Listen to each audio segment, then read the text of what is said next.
अजीज खान साहब, ममता बनर्जी आज बोल रही थी कि बीजेपी शासित राज्यों में रेप होता है, उसके बारे में नहीं बोलते हैं। उन्होंने उन्नाव की बात कर दी, उन्होंने कुलदीप सेंगर की बात कर दी। मैं तो कहती हूं कि आप लोगों को भी, आप भी उठाते हैं, जरूरी है ये बीजेपी को आप लोगों को घेरना चाहिए ऐसे मामलों में। लेकिन मुझे ये बताइए, ममता बनर्जी भी कन्नौज की बात नहीं करती हैं, वो अयोध्या की बात नहीं करती हैं, क्योंकि आप लोगों में एक कॉमन अंडरस्टैंडिंग है कि कौन से मामले उठाने हैं, कौन से नहीं उठाने।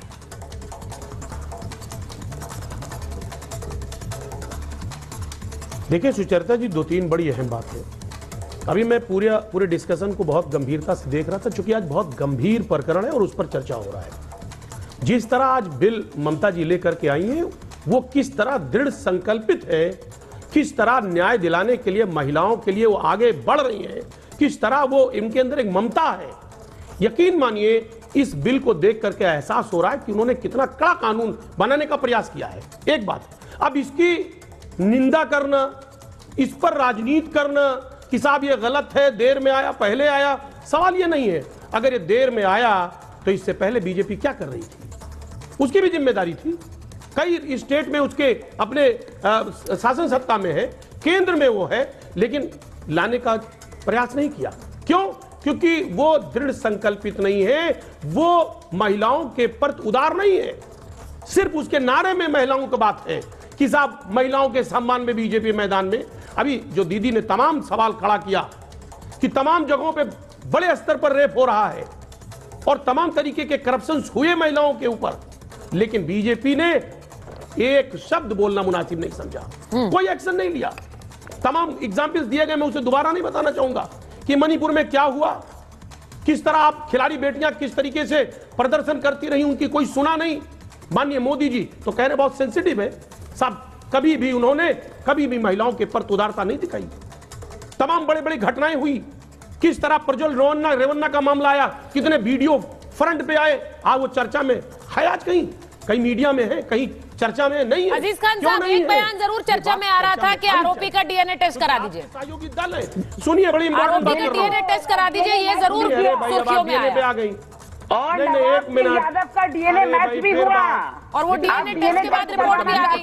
टेस्ट हुआ, टेस्ट मैच भी हो गया। प्रियंका जी एक मिनट, उन्हें बोलने दीजिए। मैचिंग पर कोई बात है? प्रियंका जी उन्हें बोलने दीजिए। मुझे अजीज खान साहब सिर्फ ये लगता है, मुझे सिर्फ ये लगता है कि जिस दिन बीजेपी कुलदीप सेंगर को जैसे लोगों को डिफेंड करना बंद कर दे और आप अपने नेताओं को कि डीएनए टेस्ट करने की मांग बंद कर दे, तो यहां पर इतनी सख्त कानून की जरूरत नहीं पड़ती।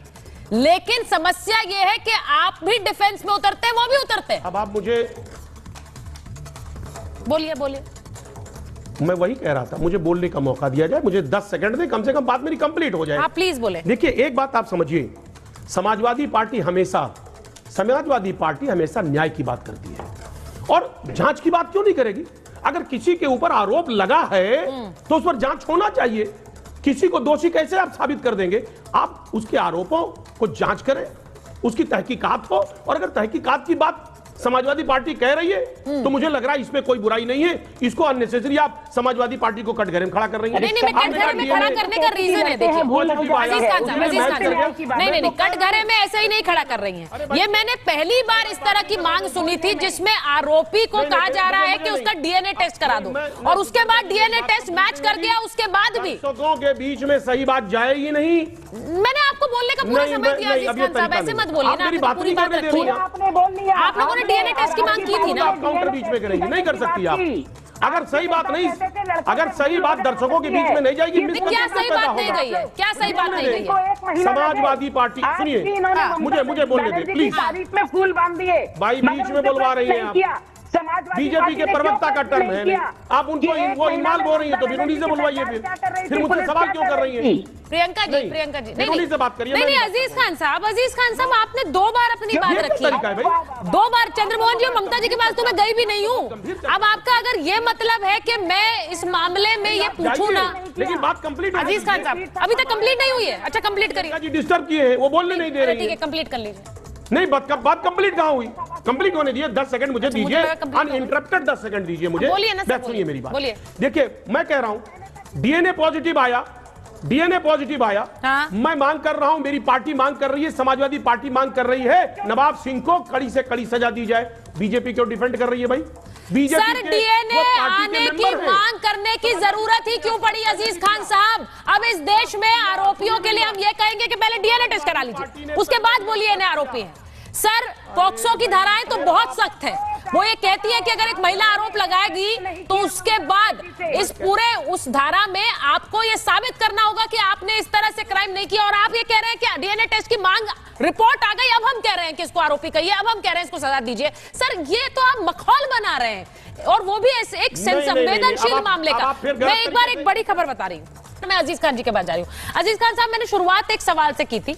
आज आपने कहा कि बहुत संवेदनशील मामला है, कानून ममता सरकार लेकर आई है, लेकिन इन सब के बीच भी वो राजनीति छोड़ती नहीं है ना। वो विधानसभा के अंदर खुलकर कह रही है प्रधानमंत्री को इस्तीफा देना चाहिए, सारे बीजेपी शासित राज्यों के मुख्यमंत्रियों को इस्तीफा देना चाहिए। ये सब बोलने की जरूरत क्या थी? अगर वो ये नहीं बोलती, मैं आपको लिखकर दे रही हूं, सिर्फ कानून की चर्चा होती।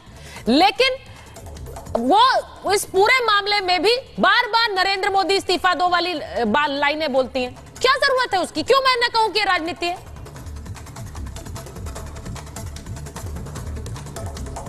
देखिए सुचेता जी, 2-3 बड़ी इंपॉर्टेंट बात है और उसको सुनना बहुत अहम है। देश को तक भी ये बात जानी चाहिए।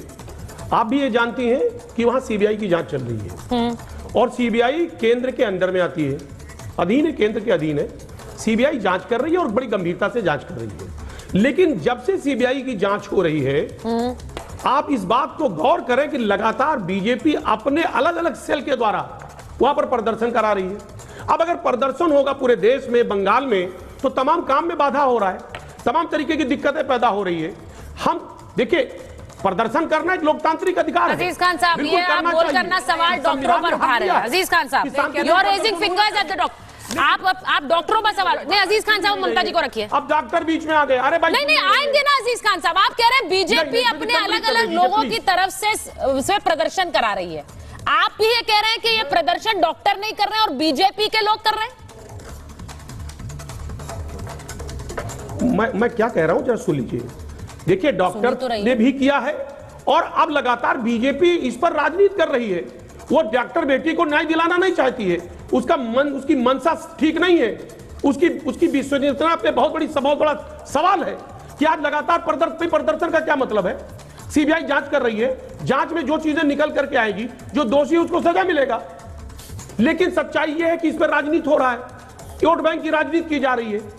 हकीकत यह है कि उस डॉक्टर बेटी को न्याय के लिए कोई नहीं कर रहा है। डॉक्टर बेटी को न्याय के लिए प्रदर्शन नहीं हो रहा है, अपनी राजनीतिक रोटियां सेकी जा रही है। ये हमारा कहने का मकसद है। मुझे 30 सेकंड चाहिए। अजीज भाई, राम राम। बड़ी पहली बार, मतलब बड़े समय के बाद मैं आपकी बात से अग्री कर रही हूं कि डॉक्टर बेटी को न्याय दिलाने के लिए वहां पर प्रदर्शन नहीं हो रहे। आपको इस बात के लिए मैं तालियां बजाती हूं। पता है क्यों? क्योंकि जो वहां पर मुख्यमंत्री है, जो गृह मंत्री है, जो स्वास्थ्य मंत्री है, ममता बनर्जी, वो स्वयं सड़कों पर उतरी हुई है।